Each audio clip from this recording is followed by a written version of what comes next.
தமிழக கடலோர பகுதியிலிருந்து மீன்பிடிக்க சென்ற ஒரு படகையும் அதிலிருந்து 5 மீனவர்களை இலங்கை கடற்படை சிறைப்பிடித்தாங்க. சிறைப்பிடிக்கப்பட்ட மீனவர்களை இலங்கை கடற்படை எல்லை தாண்டி வந்ததா வழக்கு பதிவு செய்து நீதிமன்றத்தில் ஆஜர்படுத்தி சிறையில் அடைச்சிருந்தாங்க. தற்பொழுது அந்த 5 மீனவர்களுக்கு இன்று நீதிமன்ற காவல் முடிவடைந்த நிலையில மீண்டும் 5 மீனவர்கள் நீதிமன்றத்தில் ஆஜர்படுத்தினாங்க. ஆஜர்படுத்தப்பட்ட போது 5 மீனவர்களை விசாரணை செய்த நீதிபதி 2 மீனவர்களுக்கு தலா 2.2 லட்சம் ரூபாய் இலங்கை பண அபராதம் விதித்து நிபந்தனை விடுதலை செஞ்சிருக்காங்க. மீதமுள்ள 2 பேருக்கு தலா 50,000 அபராதம் விதித்து நிபந்தனை விடுதலை செஞ்சிருக்காங்க.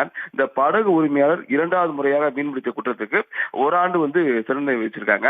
இந்த விடுதலை செய்யப்பட்ட அந்த 4 மீனவர்களும் அந்த அபராத தொகை கட்டிய உடனே விடுதலை தமிழகம் திரும்புவான்னு எதிர்பார்க்கப்படுது. அந்த படகு உரிமையாளர் 1 வருடம் சிறை விதிச்சிருக்காங்க.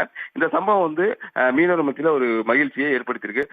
அதாவது படகு உரிமையாளருக்கு 1 வருடம் தண்டனை விதித்தது வேதனை ஏற்படுத்தினாலும் 4 மீனவர்கள் அபராதத்துடன் விடுதலை செய்தது ஒரு பக்கம் ஆறுதலா இருக்கு மீனவர் மத்தியில்.